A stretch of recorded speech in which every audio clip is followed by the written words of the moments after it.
खरा अर्थ नेमका काय सांगायचा हे मला कळेनासं झालं होतं. तिची कशी तरी समजूत घातली, पण मनातला तो विचार मनात जो विचार होता तो घोळतच राहिला. कारण वामांगी याचा अर्थ वाम अंग, डाव्या अंगाला असलेली ती वामांगी, डाव्या बाजूला असलेली ती वामांगी, विठ्ठलाच्या डाव्या बाजूला असलेली ती रखुमाई, ती वामांगी.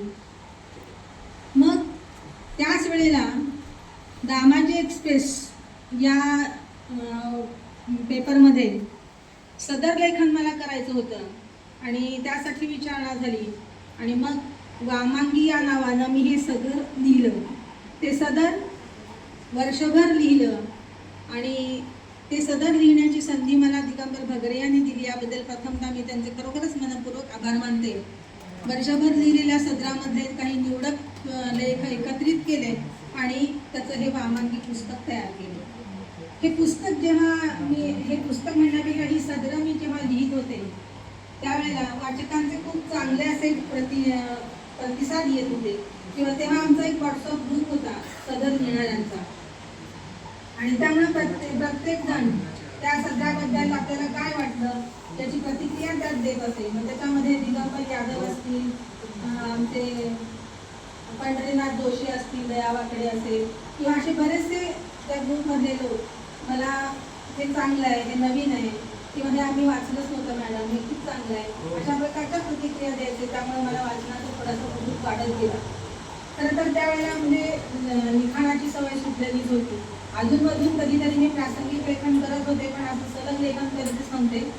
पण या त्यांच्या वाचकांच्याच या प्रतिक्रियेमुळे वर्षभर मी हे लेखन करू शकले आणि त्याचं आज हे पुस्तक रूपानं प्रसिद्ध, ते सदर पुस्तक रूपानं प्रसिद्ध झालेलं आहे. अर्थात या पाठीमागं आमच्या सरांची तर प्रेरणा होतीच. म्हणजे मला ते अगदी बळजबरीने ते लिहायला लावायचे आणि त्याच्यामुळे मी ते लिहित गेले. दुसरी गोष्ट अशी की वामांगी या शब्दाचा नेमका अर्थ काय हे जेव्हा माझ्या लक्षात आलं तेव्हा पुरुषाच्या डाव्या बाजूला उभं असलेलं जे उजवं व्यक्तिमत्व असतं ते खरं म्हणजे कर्तृत्वानं बऱ्याचशा स्त्रिया म्हणजे मध्ययुगीन काळापासून आतापर्यंतच्या काळामध्ये बऱ्याचशा स्त्रिया स्वतःच्या कर्तृत्वानं मोठ्या झालेल्या आहेत. त्यांचं कर्तृत्व जगाला दिसलेलं नाही. त्या कर्तृत्ववान आहेत पण त्यांचं कर्तृत्व जगाला दिसलं नाही आणि त्यामुळे त्या डावलल्या गेल्या. हिडिंबासारखी एखादी महाभारतातली स्त्री जी राक्षस कुळातली होती पण तिने भीमाशी लग्न केलं आणि त्याचं आपलं कार्यभाग संपल्यानंतर ती पुन्हा वनात निघून गेली, त्या जंगलात निघून गेली, राक्षस कुळात राहिली. पण तिच्याच मुलानं पुढे जेव्हा कुरुक्षेत्रावरती कौरव आणि पांडवांचे युद्ध सुरू झालं त्यावेळेला तिच्याच मुलाने पुढे पांडवांना जिंकण्यात मदत केली. पण या हिडिंबीला आपण खरं तिचं कर्तृत्व येते, ती राक्षस कुळातली असून सुद्धा ती खूप चांगली होती. पण ही आपण हिडिंबा म्हणजे अगदी तिच्याशी थोडं अगदी म्हणजे थोडं दुसरेपणाने वागतो किंवा तिला काहीच किंमत देत नाही. अशा बऱ्याचशा स्त्रिया आहेत की ज्यांचं कर्तृत्व खूप चांगलं आहे पण ते लपले नाही. ते फक्त थोडंसं उजेडात आणण्याचा मी प्रयत्न केला.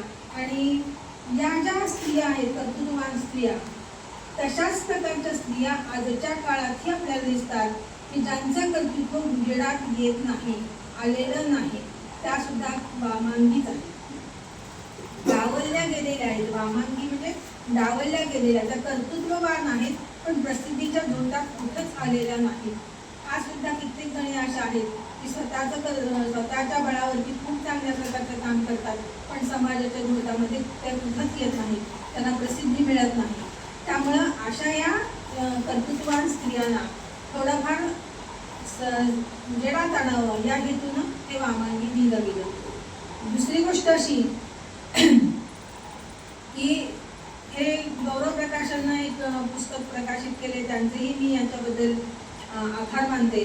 त्या अशा बऱ्याचशा स्त्रिया ज्या स्वतःच्या कर्तृत्वानं मोठ्या झाल्या, त्यांचं थोडंफार लेखन मला करता आलं आणि सध्याच्या स्त्री पुरुष समानतेच्या जगात सुद्धा आजही स्त्रिया अजून वामांगी म्हणूनच जगतायत. पण त्यांचंही कर्तृत्व असंच पुढे यावं एवढीच सदिच्छा. आणि आजच्या या कार्यक्रमाला तुम्ही सगळे जमलात आलात त्याबद्दल तुमचे पूर्वक आभार. मला 2 शब्द मिळण्याची संधी बोलण्याची संधी मिळाली त्याबद्दल आभार.